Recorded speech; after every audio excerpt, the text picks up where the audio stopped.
மற்றொரு அண்மைச் செய்தி. தூத்துக்குடி நகரின் மையப்பகுதியான சிவன் கோவில் அருகே கடும் போக்குவரத்து நெரிசல் ஏற்பட்டிருக்கிறது. இதனால் பொதுமக்கள் கடும் சிரமம் அடைந்து வருகின்றனர். அண்மை தகவலாக பார்த்து வருகிறோம். போக்குவரத்து முடக்கத்தால் தூத்துக்குடி நகரின் மையப்பகுதியான சிவன் கோவில் பகுதியில் கடும் போக்குவரத்து நெரிசல் ஏற்பட்டிருக்கிறது. பொதுமக்கள் சிரமம் அடைந்து வருகின்றனர். அண்மை தகவலாக பார்த்து வருகிறோம். சுபமுகூர்த்த தினம் என்பதால் வாகனங்களின் வருகை அதிகரித்துள்ளது. இதனால் அந்த பகுதியில் கடும் போக்குவரத்து நெரிசல் ஏற்பட்டிருக்கிறது. போக்குவரத்தை சீர் செய்ய போதிய போக்குவரத்து காவலர்கள் அந்த பகுதியில் இல்லாததால் வாகனங்கள் மிகுந்த நெரிசலோடு அந்த பகுதியில் கடந்து செல்லக்கூடிய அந்த காட்சிகளை நாம் பார்த்து வருகிறோம். கூடுதல் விவரங்களோடு இணைகிறார் எமது செய்தியாளர் முத்துமோகன். வணக்கம் முத்துமோகன். சிவன் கோவில் பகுதியில் கடும் போக்குவரத்து நெரிசல் ஏற்பட்டிருக்கிறது. வாகன ஓட்டிகள் சிரமம் அடைந்து வருகின்றனர். போக்குவரத்தை சீர் செய்ய அந்த பகுதியில் போக்குவரத்து காவலர்கள் பணியில் இருக்கிறார்களா?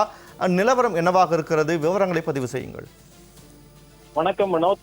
தூத்துக்குடி நகரின் மையப்பகுதியான சிவன் கோயில் பகுதியில் இன்று சுபமுகூர்த்த தினம் என்பதால் கடும் போக்குவரத்து நெருக்கடி ஏற்பட்டது.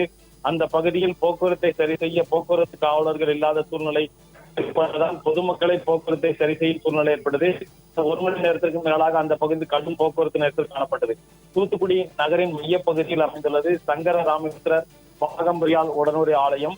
இந்த ஆலயத்தில் இந்த சுபமுகூர்த்தம் என்பதால் பல்வேறு திருமணங்கள் நடைபெற்றன. மேலும் இந்த ஆலய வளாக பகுதி மற்றும் அதனை சுற்றியுள்ள தெருக்களில் பல்வேறு திருமண மண்டபங்கள் அமைந்துள்ளன. இதன் காரணமாக திருமணத்திற்கு வந்த திருமண வீட்டார் வாகனங்கள், வேன்கள், கார்கள் ஆகியவை அந்த பகுதியில் அதிக அளவு வந்ததால் கடும் போக்குவரத்து நெருக்கடி ஏற்பட்டது. மேலும் அந்த பகுதியில் 2ஆம் கேட் பகுதி அமைந்துள்ளது. அந்த பகுதியில் அடிக்கடி ரயில்வே கேட் மூடப்படுவதாலும் இந்த வாகனங்கள் வந்ததாலும் கடும் போக்குவரத்து நெருக்கடி ஏற்பட்டது. ஆனால் அந்த பகுதியில் வழக்கமாக போக்குவரத்து காவல்துறையினர் இது போன்ற காலங்களில் போக்குவரத்தை சரி செய்ய நிற்பர். ஆனால் போக்குவரத்து காவலர்கள் இல்லாத சூழ்நிலையால் கடும் போக்குவரத்து நெரிசல் ஏற்பட்டு கடுமையாக வாகன போக்குவரத்து பாதிக்கப்பட்டது. அப்போது அந்த வகையாக வந்த ஒரு அடக்க ஊர்வலம், இஸ்லாமியர் அடக்க ஊர்வலம் செல்ல முடியாமல் தவிர்த்தது.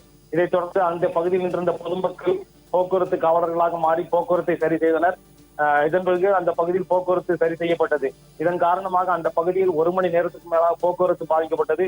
போக்குவரத்து காவலர்கள் உரிய முறையில் போக்குவரத்தை சரி செய்யாத காரணத்தால் இந்த போக்குவரத்து பாதிப்பு ஏற்பட்டது. இதன் காரணமாக வாகன ஓட்டிகள் மற்றும் பொதுமக்கள் மிகவும் அவதிப்பட்டனர். தகவல்களுக்கு நன்றி முத்துமோகன்.